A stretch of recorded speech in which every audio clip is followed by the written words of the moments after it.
Hello बच्चों, let's read the question से let greatest integer t denotes the greatest integer less than or equal to t and limit x tends to 0 x into greatest integer 4 upon x is equal to a, then the function f of x is equal to greatest integer x square sin pi x is discontinuous when x is equal to a option is root a, second option is root a plus 1, third option is root a plus 5 and fourth option is root a plus 21। तो question को solve करने के लिए जो की concept हम use करेंगे, की कॉन्सेप्ट इज जो हमारा ग्रेटेस्ट इंटीजर फंक्शन होता है ना, ग्रेटेस्ट इंटीजर x, ये क्या होता है x माइनस के फ्रैक्शनल पार्ट ऑफ x होता है, फ्रैक्शनल पार्ट ऑफ x। और जो हमारा फ्रैक्शनल पार्ट फंक्शन होता है बाउंडेड फंक्शन होता है। और जो ग्रेटेस्ट इंटीजर x होता है is discontinuous, is discontinuous at integer point, at integer point. यानी कि इंटीजर पॉइंट पर जो हमारा ग्रेटेस्ट इंटीजर होता है वो डिसकंटिन्यूअस होता है, यानी कि कोई भी हम इंटीजर वैल्यू चूज करें उस पॉइंट पर हमेशा ग्रेटेस्ट इंटीजर x यानी कि ग्रेटेस्ट इंटीजर x हमारा डिसकंटिन्यूअस होगा। तो हमें यहाँ पर जो क्वेश्चन के अंदर फंक्शन की डिसकंटिन्यूटी की बात करनी है वो क्या है, f of x equal to greatest integer x square into sine pi x, और इन ऑप्शन में बताना है किस किस पर डिसकंटिन्यूअस है। तो given that f of x is equal to greatest integer x square sine pi x, sine pi x, और x हमारा कहां से बिलोंग कर रहा है, अगर हम x को इंटीजर से बिलोंग करें, अगर 4x बिलोंग्स टू इंटीजर तो साइन ये तो कुछ भी हो, इसकी वैल्यू हमेशा क्या मिलेगी, जीरो मिलेगी, यानी कि इसकी लिमिट भी जीरो आएगी उस पॉइंट पर, इंटीजर पॉइंट पर। यानी कि बिकॉज साइन, अगर यहाँ पर x की वैल्यू हम इंटीजर से चूज करेंगे तो साइन पाई x हमेशा क्या मिलेगा, जीरो मिलेगा। तो यहाँ से हम क्या कह सकते हैं, दिस इंप्लाइज जो f ऑफ x है is continuous, is continuous for all x belongs to z। हम कुछ भी वैल्यू यहाँ पर चूज कर सकते हैं इंटीजर से, इंटीजर से हम कोई भी वैल्यू को चूज करेंगे, x हमारा इंटीजर से अगर बिलोंग करेगा तो ये तो हमेशा जीरो मिलेगी, तो इसकी लिमिट भी जीरो आएगी, तो लिमिट भी जीरो वैल्यू भी जीरो, तो फंक्शन उस पॉइंट पर कंटिन्यूअस होगा, इंटीजर पॉइंट पर। अब ये डिसकंटिन्यूअस कहाँ पर होगा, जहाँ पर ग्रेटेस्ट इंटीजर एक्स स्क्वायर, यानी कि जो एक्स स्क्वायर है वो हमारा कहाँ में बिलोंग कर जाए, इंटीजर से बिलोंग कर जाए। अगर एक्स स्क्वायर, अगर हम कोई भी इंटीजर वैल्यू चूज कर सकते हैं जहाँ पर एक्स स्क्वायर हमारा इंटीजर हो, तो उस पॉइंट पर ये हमारा क्या हो जाएगा, डिसकंटिन्यूअस। ये तो कंटिन्यूअस है, तो ये क्या बन जाएगा, हमारा ओवरऑल फंक्शन डिसकंटिन्यूअस बन जाएगा। सो यहाँ से हम क्या कह सकते हैं, this implies f of x is discontinuous, discontinuous eight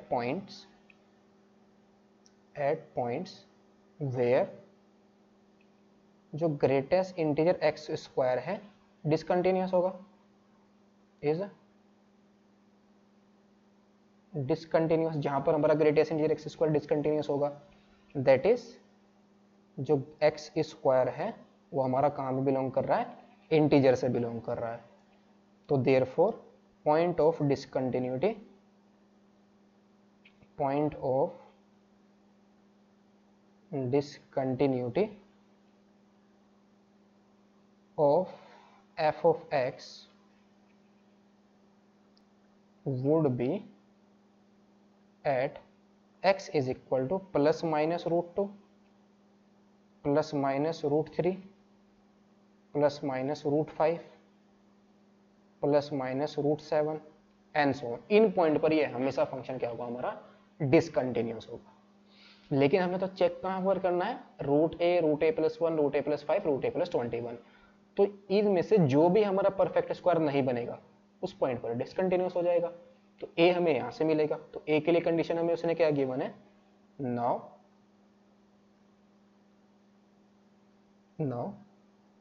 also given that, also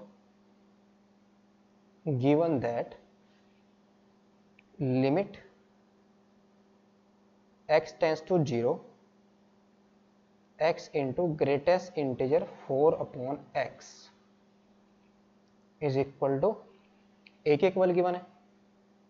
तो इसको हम कैसे चेंज करेंगे, ग्रेटेस्ट इंटीजर को लिमिट x टेंस टू 0, ये हमारा आएगा, ग्रेटेस्ट इंटीजर को हम चेंज करेंगे x इंटू 4/x और माइनस के fractional part of 4/x is equal to a।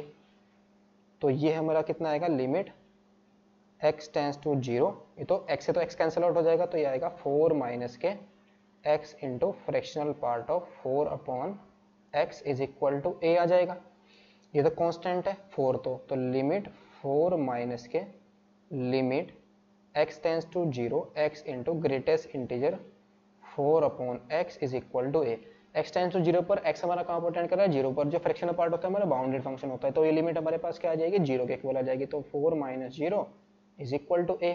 तो यहाँ से हम क्या कह सकते हैं, a इज इक्वल टू कितना आया, 4 के इक्वल आ गया।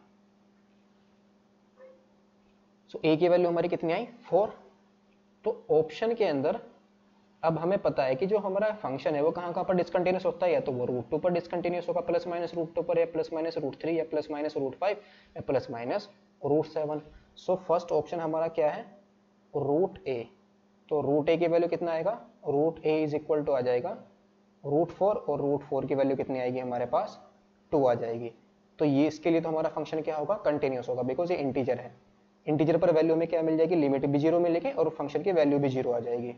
सेकेंड ऑप्शन हमारा क्या है, √a+1, और √a+1 हमारा क्या होगा, √a+1। √a की वैल्यू कितनी है, 4+1, तो ये कितना आ जाएगा, √5 आ जाएगा। तो यहाँ से हम क्या कह सकते हैं, दिस इंप्लाइज f(x) इज